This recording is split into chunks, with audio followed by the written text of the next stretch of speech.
오늘 저는 이 민수기 19장 11절 22절 말씀을 가지고 부정함, 정결, 그리고 예수 그리스도라는 제목으로 여러분들과 함께 말씀을 좀 나눠보고자 합니다. 말씀 나누기 앞서서 지금 이게 좀 제가 이렇게 좀 굉장히 떨리고 있습니다. 그게 오늘 말씀 때문에 떨리는 건지 아니면 정말 이 찬양 가운데 주시는 그 감동 때문에 떨리는 건지 잘 모르겠지만 그 어느 것이든 너무 좋은 것 같아요. 그래서 정말로 이 자리에 나오신 여러분들 정말 주님의 이름으로 축복합니다. 오늘 예배 가운데 하나님 주시는 그 한 마음으로 우리가 함께 예배 드렸으면 좋겠습니다. 저도 그 마음으로 함께 말씀 나눌 때 살아 역사하시는 하나님의 말씀이 우리 마음 가운데 정말로 귀한 나눔, 귀한 감동 주시기를 소망합니다. 아멘. 여러분 오늘 각자 이제 본문 말씀을 읽으셨는데요. 정말 많이 나오는 단어 두 가지가 있습니다. 뭘까요? 그죠? 그리고 또 뭐죠? 부정과 정결. 네, 제목에 그대로 있습니다. 부정과 정결이라는 단어가 오늘 이 말씀 가운데 굉장히 많이 나오고 있습니다. 그래서 사실 저는 오늘 이 말씀을 준비하면서 제목을 정한 이유도 거기에 있습니다. 부정과 정결이 많이 나오는 이유가 있겠지. 그래서 부정과 정결이 과연 어떠한 의미로 오늘 말씀 가운데 사용을 하고 계시고, 또 예수 그리스도는 이 본문 가운데 나오지 않죠. 그렇지만 예수 그리스도가 도대체 왜 이 제목 가운데 나왔는지 함께 말씀을 통해서 나누어 보도록 하겠습니다. 여러분 혹시 밖에 나갔다가 집에 들어오셔서 하시는 행동이 있으신가요? 외출했다가 집에 오자마자 뭐 하고 계시죠? 그렇죠? 네, 되게 의아해하시는 분들이 계십니다. 네, 현장자매 네, 손 닦잖아요, 그렇죠? 네, 태준 형제 참고하시면 될 것 같습니다. 네. 밖에 나갔다가 집에 오면 당연히 손을 씻죠. 그렇죠? 그래서 우리 소율이 이유리도 조금 크면서부터 아이들이 밖에 나가서 막 이것저것 다 만지기 시작합니다. 특히 이유리가 뭐 언제 손을 보시면 아시겠지만 얘가 혹시 발로 걸어 다니는 게 아니라 손으로 걸어 다니는 거 아닌가 할 정도로 손이 더러울 때가 너무나 많습니다. 그래서 요즘에 저희가 이제 아이들이 이제 외출했다가 집에 들어오면 소율아 이유라 화장실 가서 손 씻고 옷부터 갈아입어라는 이야기를 계속하고 있습니다. 뭐 여기 계신 모든 분들이 다 그러시겠죠. 밖에 나갔다가 집에 들어올 때는 손 씻고 또 옷을 갈아입는 분들이 많이 계실 것입니다. 뭐 그 이유는 모두 아시겠죠. 뭐 예를 들면 저희 아이들한테 그렇게 시키는 이유는 혹 밖에서 가지고 오는 그 더러운 거 손으로 뭐 음식을 먹을 수도 있고, 혹은 더러운 옷으로 그 아이들이 자야 할 그 침대에서 막 뛰어놀 수도 있기 때문에, 혹여나 아이들이 그것 때문에 아프지 않을까, 혹여나 아이들이 그걸로 인해서 뭐 감기는 걸리지 않을까, 배는 아프지 않을까 하는 그 걱정스러운 부모의 마음으로 우리 아이들에게 그런 이야기, 그런 명령을 하고 있다라는 거죠. 여러분 어찌 보면 오늘 우리가 함께 읽은 이 본문에서도요, 하나님께서 자신의 백성들에게 이런 비슷한 규례를 주신 걸로 보입니다. 당시 이스라엘 백성들은 어떠한 상황 속에서 살고 있었는지 모두 아시죠? 네, 어떠한 상황 가운데 살고 있었죠? 네, 맞습니다. 광야의 삶을 살고 있었습니다. 저희가 광야의 삶을 살지 못했기 때문에 함부로 이야기할 수는 없겠지만 그냥 상상하는 것만으로도 너무나 힘들었을 거라고 생각됩니다. 아무것도 없는 곳에서 살아간다라는 것 자체가 결코 쉽지 않았겠죠. 물도 없고 먹을 것도 없었을 거고, 뭐 상하수도가 있어가지고 뭐 배변을 마음대로 정말 깨끗하게 처리할 수 있는 상황도 아니었을 거고요. 그런 여러 가지 힘든 그런 광야의 삶을 당시 이스라엘 백성들을 살아가고 있었다는 것이죠. 그래도 그것뿐입니까? 하나님을 원망하고 반역한 사건들로 인해서 수많은 사람들이 죽임까지 당했습니다. 그리고 크고 작은 전쟁들이 계속 있었기 때문에 이스라엘 백성들이 광야의 섬 가운데 그냥 널브러진 게 시체를 보는 삶이었을 수도 있었을 것 같아요. 그리고 오늘 보셔서 아시겠지만 시체를 만지는 것만으로도 부정하다라고 하셨던 그 하나님의 말씀, 그만큼 그렇게 어려운 광야의 삶을 살아가는 이스라엘 백성들이 그 광야의 삶 가운데 부정해질 수 있는, 내 몸이 부정해질 수 있는 상황에 너무 쉽게 놓여져 있었다는 거죠.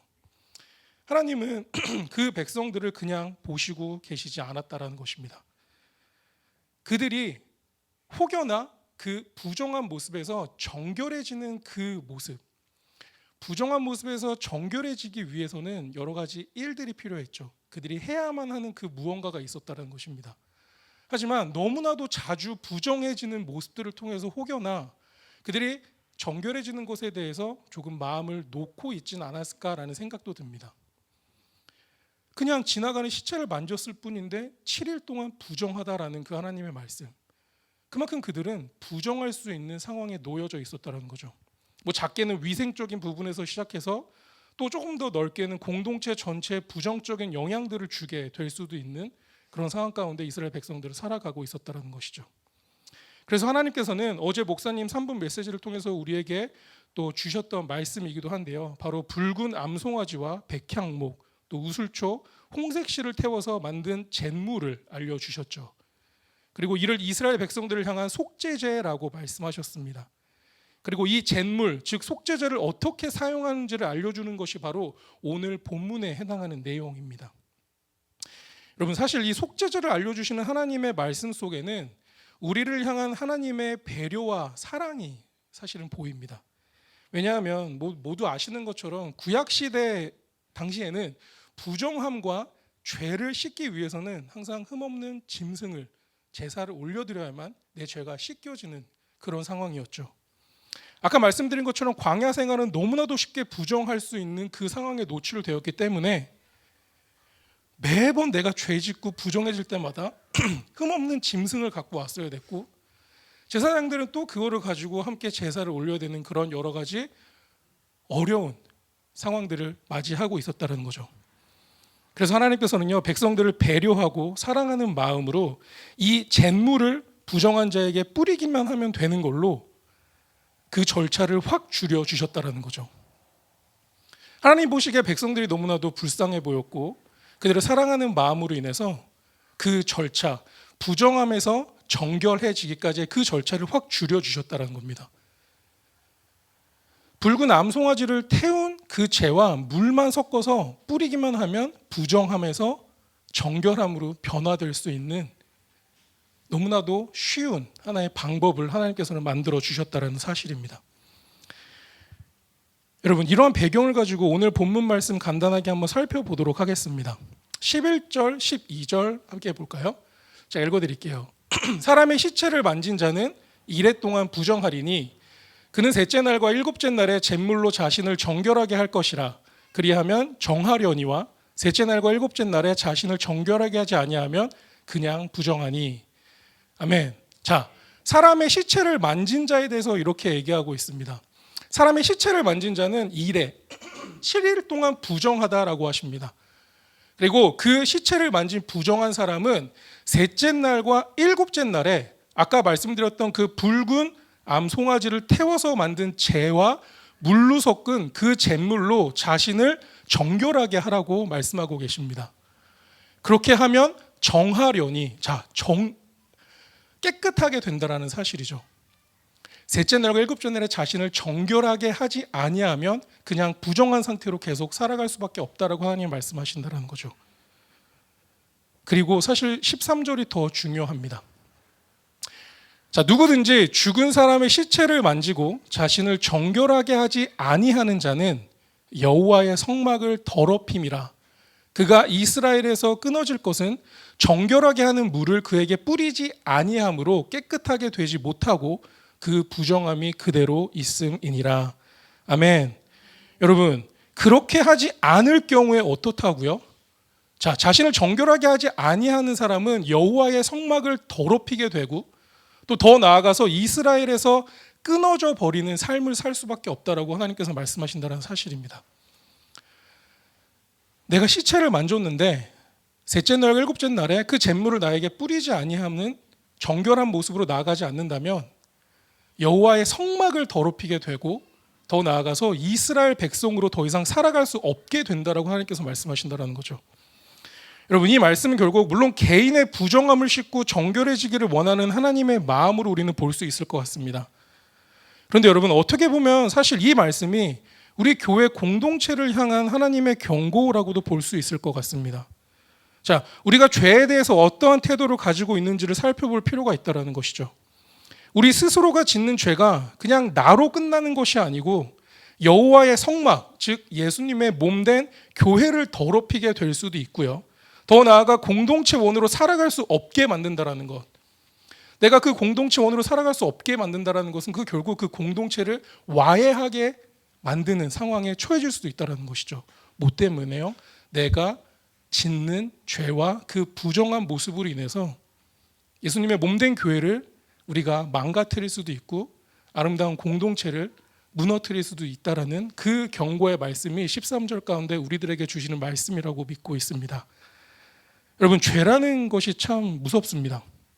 우리 안에 회개하지 못한 죄는 우리로 하여금 자꾸만 그 죄만 집중하게 만듭니다. 하나님께 나아가는 노력보다는 내 마음을 그 죄에 자꾸만 뺏기게 하고 나를 돌보고 주님의 몸된 교회를 돌보는 것을 잊게 만든다라는 거죠. 여러분, 죄라는 것에 대해서 어떻게 생각하십니까? 죄. 우리가 가지고 있는 죄가 너무나도 많죠. 뭐 누군가를 때리는 것도 죄고, 누군가를 거짓말하는 것도 죄죠. 그리고 누군가를 뒷담화하는 것도 죄입니다. 근데 단순히 이것뿐만이 아니라는 거죠. 이번에 제가 말씀을 준비하면서 참 회개하는 시간이 좀 많았는데요. 하나님께서 죄라는 것에 대해서 조금 더 넓게 보라고 하시더라고요. 우리가 행동하는 것도 죄이지만 그것뿐만이 아니라 나를 자꾸만 낮추고 나의 자존감을 깎아먹는 이야기들을 자꾸만 나에게 하는 거. 나는 이거밖에 안 돼. 나는 이런 부족한 믿음밖에 없어. 그래서 나는 앞으로 나아갈 수가 없어. 나는 이거밖에 가진 게 없어. 근데 저 사람은 저런 걸 더 가졌네. 그렇기 때문에 내가 지금 불행한 건 너무 당연한 거야.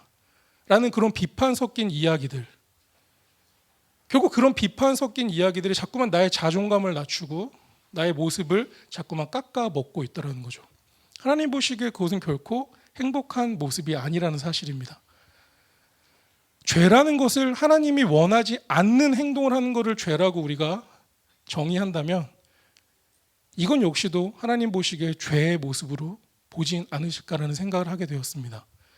그런 부정한 마음들, 그런 부정한 모습들로 인해서 혹여나 우리의 공동체를 내가 위협하고 있지는 않는가? 내 부족한 믿음으로 인해서 하나님의 성막, 하나님의 몸된 교회를 자꾸만 깎아먹고 있는 건 아닌가라는 생각을 하게 되었다는 사실이죠. 여러분, 우리에게 하나님께서는 성화의 과정을 허락하셨습니다. 왜 허락하셨을까요? 성화의 과정은 모두 아시는 것처럼 우리가 죽는 그 날까지 어떻게 하면 조금이라도 예수님을 닮아가고자 하는 우리의 노력과 열심을 바라보고 싶어하는 그 하나님의 마음이 그 안에 담겨 있다고 믿습니다. 하지만 우리는 그러한 삶을 살아가려고 노력하지만 참 쉽지가 않습니다. 뭐 예를 들면 청년들 같은 경우는 뭐 미래에 대한 비전과 내가 앞으로 어떻게 살아갈 것에 대한 고민들을 갖고 있겠죠. 그러면서 이제 자꾸만 현실의 모습들을 바라보게 됩니다. 한국에서 뭐 흙수저, 금수저, 뭐 너무나도 잘 아시죠. 나는 이거밖에 갖고 있지 않는데 쟤는 좋은 부모 만나서 저런 좋은 것들을 갖고 살아가고 있네. 그래, 출발점이 다르니까 내가 지금 이렇게 힘들고 내가 이렇게 어려운 삶이 어찌 보면 그냥 당연한 거야. 나는 그냥 이런 사람밖에 안 되나 보다 라고 비교할 수 있는 수도 있을 것 같습니다. 그러면 젊은 부부들도 비슷한 것 같습니다. 아마 젊은 부부들한테 있어가지고 가장 고민되는 부분은 우리 아이들일 것 같아요. 어떻게 하면 우리 아이들에게 더 좋은 교육을 시키고 어떻게 하면 우리 아이들이 조금 더 잘 살 수 있게 될까를 고민하면서 살아가고 있겠죠. 그러면서 자꾸만 주위에 있는 다른 가정과 비교하게 됩니다. 저 가정의 저 아이는 이런 것도 시키네, 저런 것도 시키고 너무 좋겠다.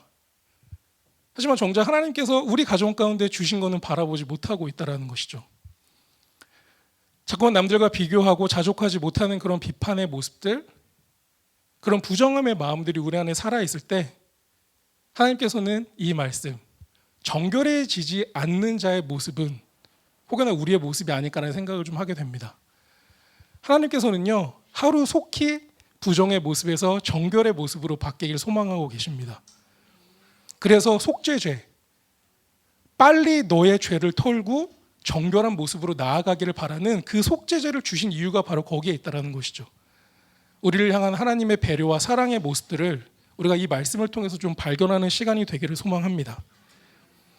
혹여나 우리 안에 해결하지 못하고 또 회개하지 못한 죄가 우리를 자꾸만 부정케 한다면 여러분, 그 죄 가운데 우리가 좀 자유해지면 좋겠습니다. 개개인을 위해서도 그렇지만 우리 공동체를 위해서, 주님의 몸된 교회를 위해서라도 하루속히 우리 주님께 회개하고 정결해지는 우리 모든 성도님들 그리고 또 제가 되기를 소망합니다. 아멘. 그리고 우리가 14절 15절을 읽지는 않을 건데요. 14절 15절에서도 장막 안에서 사람이 죽었을 때 또 부정하다라고 말씀하고 계십니다. 장막 안에서 사람이 죽었는데 혹 그 장막 안에 다른 사람이 있었다면 그 사람 역시도 부정할 거고요. 또 다른 사람이 혹시 그 장막 안에 들어가도 또 부정하다라고 말씀하고 계십니다. 그리고 16절에서는 사람의 뼈나 무덤을 만지기만 해도 또 부정하다라고 하나님께서 말씀하고 계십니다. 이 성경을 보면서 참 우리 하나님 꼼꼼하시다라는 생각을 하게 되었습니다. 정말 디테일하게 하나하나 다 부정한 모습들을 알려주고 계시는 거예요. 심지어 어떤 것도 있는지 아세요? 아까 본문 말씀 보셔서 아시겠지만 죽은 사람이 있는 장막 안에 혹시 이 뚜껑이 열려있는 그릇이 있다면 이 그릇도 부정하게 됐다라고 하나님께서 말씀하신다는 거죠. 도대체 왜 이렇게 꼼꼼하게 이렇게 디테일하게 부정한 모습들을 알려주셨을까를 생각해 봤는데 결국 이거더라고요. 그만큼 이 부정함, 이 죄라는 것에 대해서 우리가 민감하게 반응해야 함을 이 말씀을 통해서 우리들에게 알려주고 계시다는 사실입니다.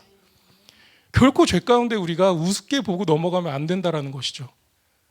뚜껑이 열려있는 이 식기마저도 부정하다라고 하시는 그 하나님의 말씀이 우리가 죄를 바라보는 시선이 되면 좋겠습니다.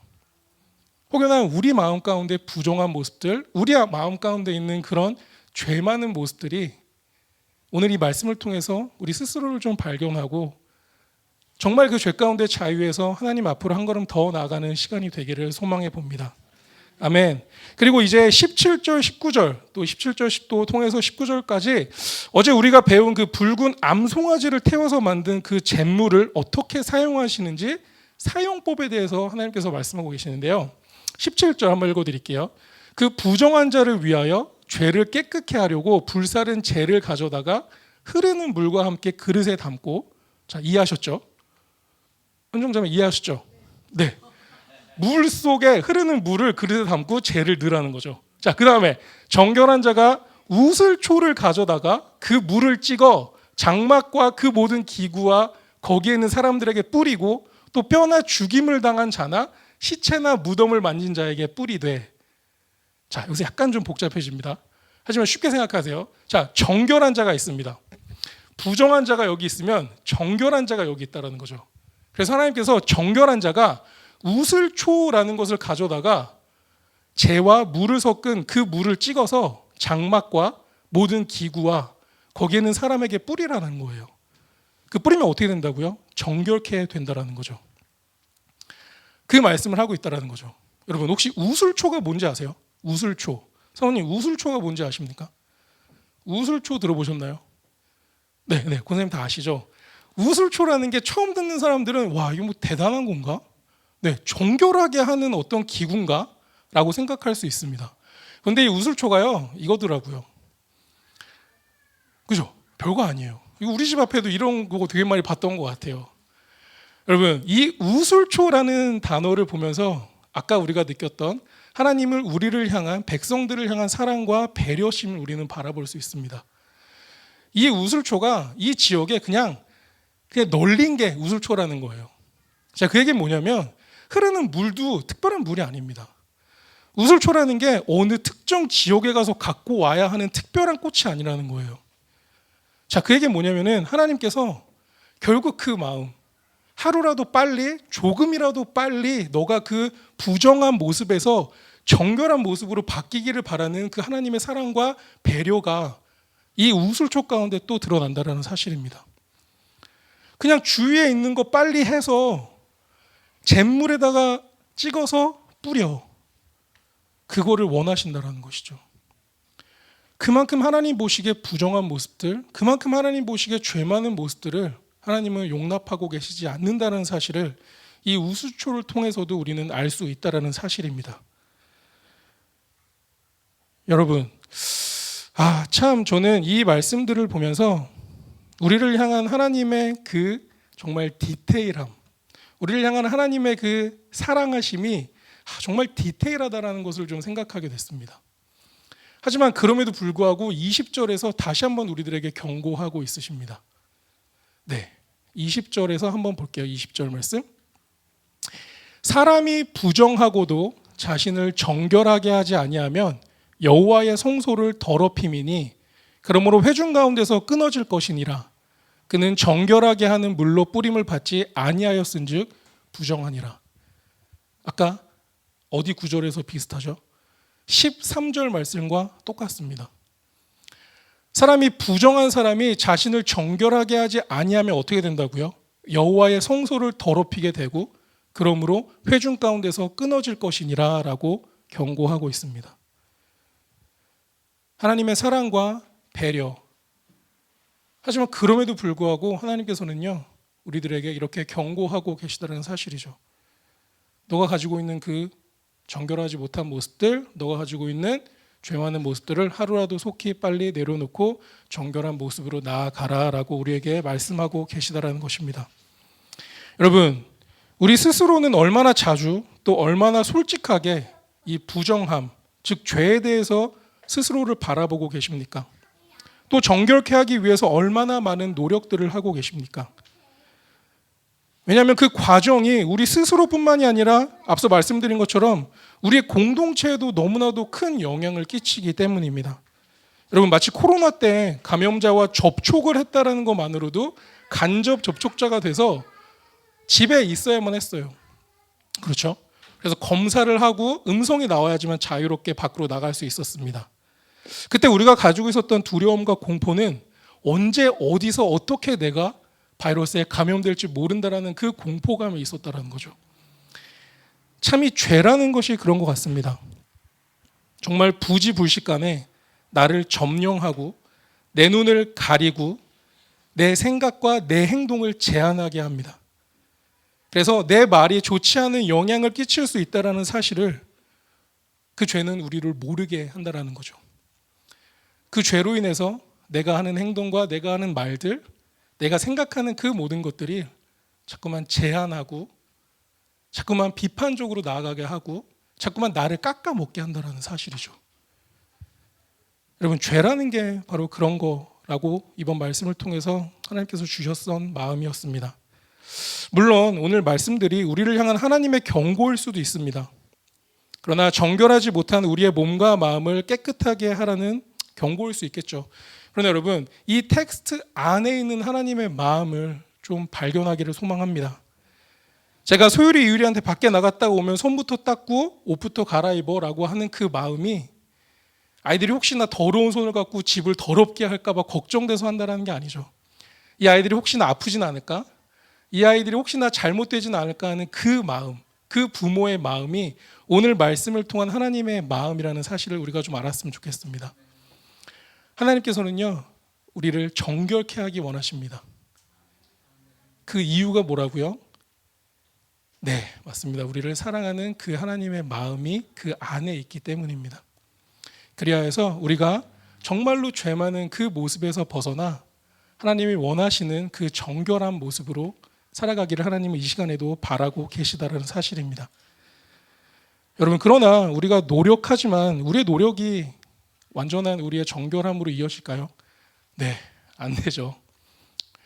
우리가 정말 죽은 듯이 노력해가지고 1년, 2년, 5년, 10년, 20년 그렇게 지켜갈 수 있다고 생각해요. 하지만 우리는 부족한 인간이기에 어느 순간 한순간에 넘어져 버리고 말 것입니다.